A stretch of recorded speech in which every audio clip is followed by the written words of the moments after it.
Labas vakaras. Aišku, suprantama, kad visa Lietuva laukia revanšo. To revanšo ir mes norėjome. Aš nesakau, kad mes nenorėjome, nesiekime nugalėti. Bet tai yra, kaip Linas sakė, proceso dalis. Taip pat prasidėjo kitas etapas mūsų pasiruošimo, varžybinis ruošimas. Pirmos oficialios varžybos mums. Ir aš kaip treneris irgi turiu spręsti kitus klausimus, patikrinti kai kurios žaidėjus. Ir laimėti buvo svarbu ir mes to siekime. Bet, sakysim, tai nebuvo pats pagrindinis prioritetas.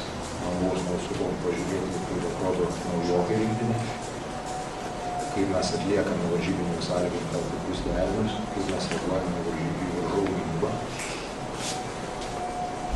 Ir aš negaliu sakyti, kad aš likau patenkintas tuo, kad mes pralošėme. Pirmiausiai, ką mes turime atkreipti dėmesį, tai gynybą. Yra labai paprasta, nereikia būti kažkokio tai ypatingų specialistų.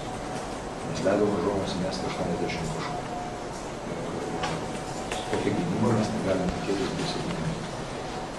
Kam, kada mes turėsime progos, mes analizuosime ir stengsime šitą faktorių pagerinti.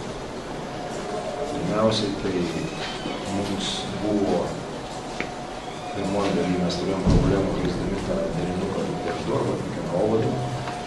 Antroji pusė, jeigu šitą kažkiek tai sprendėm ir suintensyvinom ir suagresyvinom tą gynybą, tai po to mums atsirišo kitoj vietoj, tada mes nebespėdom iš pagalbos, sakysime, tos sugrįžti prie savo dingiamųjų ir kas dar blogiausia, kai kurie žaidėjai turi 0 pražangų arba 1 pražangą, mes leidom varžovams pelnyti taškus. Tada yra labai paprastas logiškas sprendimas, jeigu kažkur tu nespėjai, pasiženk ir neduosi lengvų taškų. Tai šitoj vietoj mums žinoma reikia pasitempti. Pozityvus dalykas tai, kad mes pirmose rungtynėse, jeigu lyginam kitus pasiruošimus,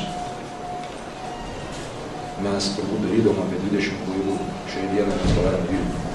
Manau, kad mes buvome labiau organizuoti, gal keletą momentų, dar ne viskas taip jau labai gaunasi, bet čia buvo neblogai. Ir aš manau, kad mes sutiksite visi, kad mes turėjome gerų progų.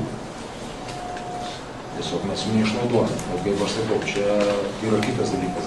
Gali būti tokių dienų, kada bus va tokios kaip šiandien, kada mes laisvi ir mūsų metikai negali mesti. Tokiom dienom turime mums gelbėti gynybą. Šiandien jos nebuvo tokios, kokios mes norime. Kitas dalykas, 24 mes laimėjom lentą. Jeigu praėjusiam Europos čempionate žaidėm su Makedonais, mes turėjom problemų. Ir sakysim, žinau, kad žaidžiant su Rusija, jie labai agresyviai, o mes čia dominavom. Linas nusėmė 7 kamuolius po jų krepšio. Jonas prisidėjo prie. Na,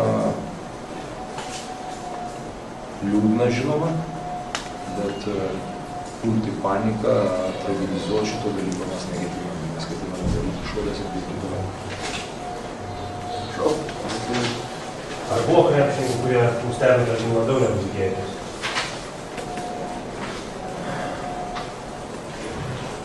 Aš manau, kad gerąja prasme nustebino Adas Juškevičius ir Mindaugas Kuzminskas. Adas blogai vadovavo, atliko kelis tikrai gražius perdavimus. Mindaugas ir Kuzminskas irgi buvo aktyvus ir pastebimas mažesniuose. Treneris šiandien daug metė tritaškų ir pataikė Makedonai. Ne čia problema, jie netiek daug pataikė. Jie 7 iš 7 iš 1. Mes per daug metė. Mes 7 pataikė prie 30. Aš nemanau, kad, nors ir mes labai geri metikai, aš nemanau, kad mums būtina tiek mesti. Tiesiog mes turim geriau pataikyti. Problema buvo 61% iš 20. Čia buvo. Trenerių berods 69-69 buvo rezultatas ir išleido, jis buvo Juškevičius,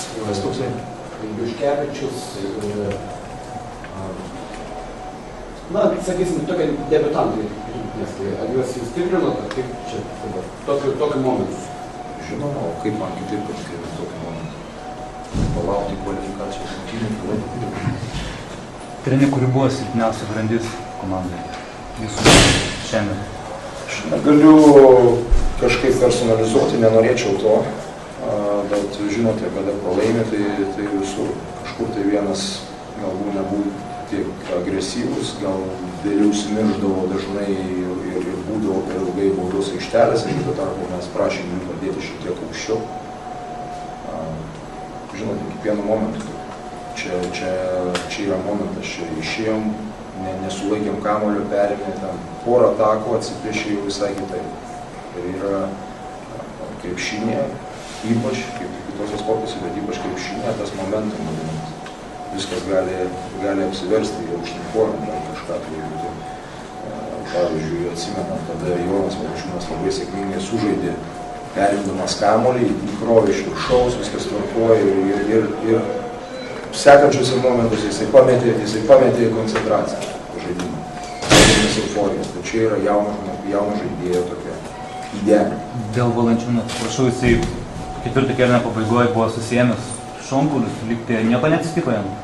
Žinoma, sumušė tokį skaudėjo, bet kol kas aš jums nieko negaliu pasakyti. Manau, kad visi toliau žaidė, aš klausiu, kad viskas tvarkoja. Ar jūs klausimai? Dėl Klaipėdos arena nelaiminga. Pernai su vieną pralošė šiandien. Kodėl? Prie ko čia arena? Čia taip galima žinoti ir prisigalvoti. O tai treneri jūsų pasvarstymų, tas nepataikymas būtent tiek dvitaškų, tiek tritaškų, tarkim, Deividas Dulkys, nežinau, statistikos 8 berods metė ir kiekvieną pataikė 6.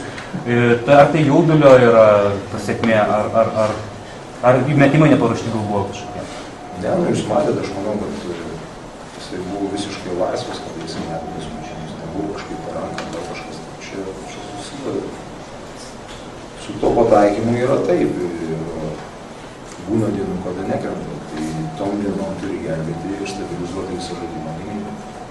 Šiandien šioje vietoje mes noro buvo daug, bet mes neišpildėm, kas norėjosi, kažkur vėlavo, kažkur tai sužaidėm ne taip, kaip planavo.